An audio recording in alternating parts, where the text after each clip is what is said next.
जद वो दसे राजे ने मिलन नूं गईयां ਤਾਂ ਰਾਜੇ ਦੇ ਆਉਣ ਨੂੰ ਦੇਰੀ ਹੋ ਗਈ। ਹਾਲੇਲੂਇਆ। ਰਾਜੇ ਦੇ ਆਉਣ ਨੂੰ ਦੇਰੀ ਹੋ ਗਈ ਔਰ ਉਹਨਾਂ ਦਸਾਂ ਨੂੰ ਹੀ ਨੀਂਦ ਆ ਗਈ। ਦਸਾਂ ਦੀ ਅੱਖ ਲੱਗ ਗਈ ਔਰ ਜਦ ਅੱਖ ਲੱਗ ਗਈ ਫਿਰ ਅਚਾਨਕ ਆਵਾਜ਼ ਆਈ ਕਿ दूल्हा ਆ ਪਹੁੰਚਿਆ ਹੈ। ਭੈਣਾਂ ਤੇ ਭਰਾਓ, ਔਰ ਪਰਮੇਸ਼ਵਰ ਦਾ ਵਚਨ ਸਾਨੂੰ ਦੱਸਦੇ ਕਿ दूल्हा ਆ ਪਹੁੰਚਿਆ ਹੈ। और जद उसने कहा कि भाई उठो दूल्हा आ गया है, फिर जल्दी नाल उन्होंने तैयारी की और पंजा दी तैयारी पूरी सी और पंजा दी तैयारी अधूरी सी। भैणों ते भराओ, क्यों? क्योंकि अज दा जो युग है, अज जो संसार है, अज दे विश्वासी है, अज दे प्रभु दे लोक है, बड़ी तैयारी साडी अधूरी है। अजे असी पूरा परमेश्वर दे विच तैयारी च नहीं। क्यों? क्योंकि जदों असी शुरू तो होने हाँ उदों साडी बड़ी तैयारी हुंदी है और जद असी पुराने हो जाते हैं फिर साडी ओही तैयारी अधूरी हो जाती। क्यों? क्योंकि असी अद्धे संसार च चल जाते हैं। और इसलिए परमेश्वर दा वचन दसदा है, कहंदा वो स्वर्ग दा राज जिहड़ा है ना वो 10 कुवारियां वर्गा है। और क्यों?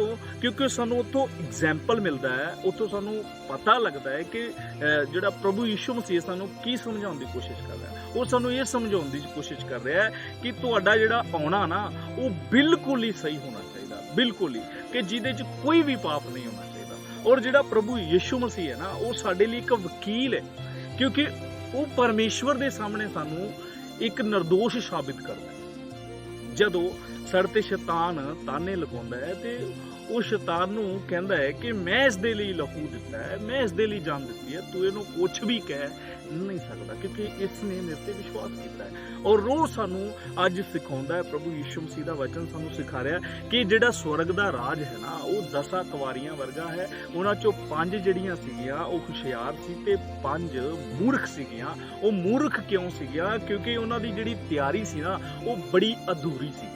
पंजां दी तैयारी जिहड़ी बड़ी अधूरी सीगी क्योंकि उन्हां नूं तैयारी दा बहुता पता नहीं सी। और जिहड़ियां 5 सीगियां वो हुशियार सीगियां क्योंकि उन्हां नूं तैयारी दा पता सीगा और राजे नूं किस तरह सी मिलना वा और किहड़ी-किहड़ी चीज़ दी जरूरत आ। हालेलुया। अज भी जिन्ने साडे भैन भरा है, जिन्ने विश्वासी है, प्रभु नूं मनदे जरूर है पर उन्हां दी तैयारी पूरी नहीं है क्योंकि वो संसार दे विच हजे भी पैर रखते हैं। मैं नहीं कहता संसार नाल मिलो ना, मैं नहीं कहता किसी नाल रिश्ता नाल मिलो, नहीं, पर परमेश्वर चाहुंदा कि तुसीं हरेक नाल मिलो पर अपने मन नूं, अपने दिल नूं पाप दे नाल ना भरो, अपनी आत्मा नूं पाप दे विच ना खिंचो। और परमेश्वर सानूं दसदा है कि कहंदा देखो 5 दी तैयारी फुल सी और 5 मूर्ख सी। मूर्ख क्यों कहा गया बाइबल ने, क्यों क्या मूर्ख? क्योंकि उन्हां दी तैयारी जिहड़ी अधूरी है। अज भी साडी तैयारी जिहड़ी बड़ी अधूरी है। सोचो जे परमेश्वर आ जाए, आपां हजे भी बैठे सोच रहे हैं कि प्रभु कोई गल नहीं, जब तू आएगा तब विश्वास कर दूंगे, कोई गल नहीं प्रभु जब तू आएगा मैं पाप छड़ दूंगी।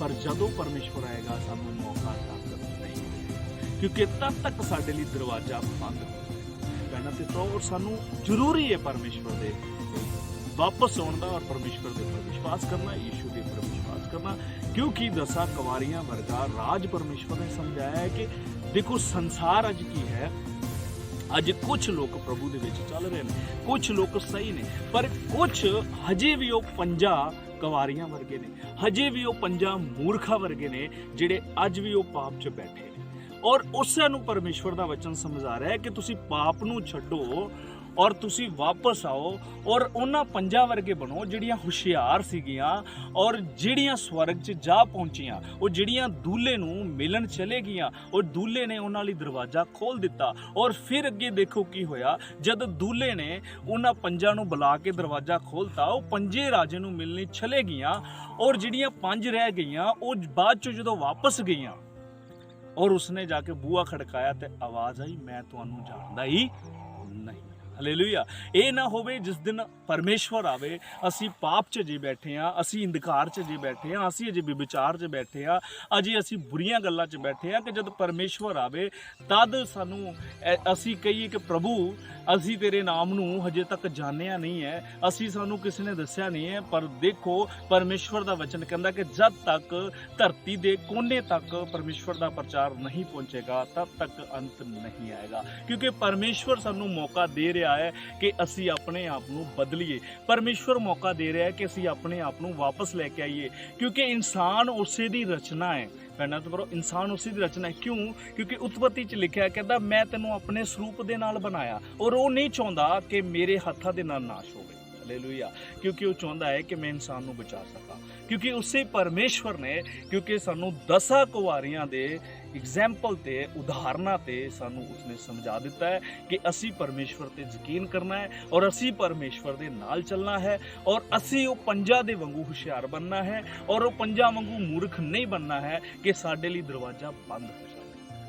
कहना ते प्रभु किसी दिन इन्हां असी अधूरे जदों वो अद्धे अधूरे सी तां उन्हां ने की कीता, जदों 5 सीगिया उन्हां तो तेल मंगण लगियां किन्हां तो हुशियारां तो, और कहण लगियां कि सानू थोड़ा जिहा तेल दे दे ताकि असी भी राजे नूं मिल सकीए। पर उन्हां 5 ने कहा कि साडे कोले भी थोड़ा है, ये ना होवे कि असी भी राजे नूं ना मिल सकीए। और उसने कहा कि जाके जाओ तुसी दुकान तो ले आओ। तब तक नूं गईयां, तब तक देरी बहुत हो चुकी सी, दरवाजा उन्हां लई बंद हो चुकिया सी। जदों दरवाजे सामने आईयां उन्हें दरवाजे नूं खड़काया, तब तक आवाज़ आ गई कि मैं तुहानूं सच सच आखदा हाँ कि मैं तुहानूं जाणदा ही नहीं। ये ना होवे जिस दिन परमेश्वर आ जाए और सानू तद पता लगे कि प्रभु हुण आ गए, तद असीं बदलने की कोशिश करिए तो भैणों ते भराओ मौका नहीं हाथ है। हालेलुया। क्योंकि परमेश्वर तब तक रुकिया है कि मेरे बनाया होया इंसान वापस आ जाए, पाप नूं छड्डे और पवित्रता दे विच चले। हालेलुया।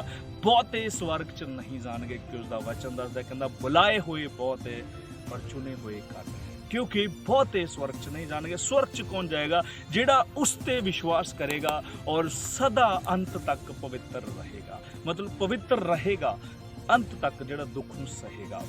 क्योंकि इसलिए परमेश्वर का वचन सानूं दसदा है, कहंदा तुसीं 10 कुवारियां तो समझ लो कि स्वर्ग का राज किस तरह का है। और स्वर्ग का राज इस तरह का है क्योंकि सानू मूर्ख नहीं बनना, सानू हुशियार बनना है।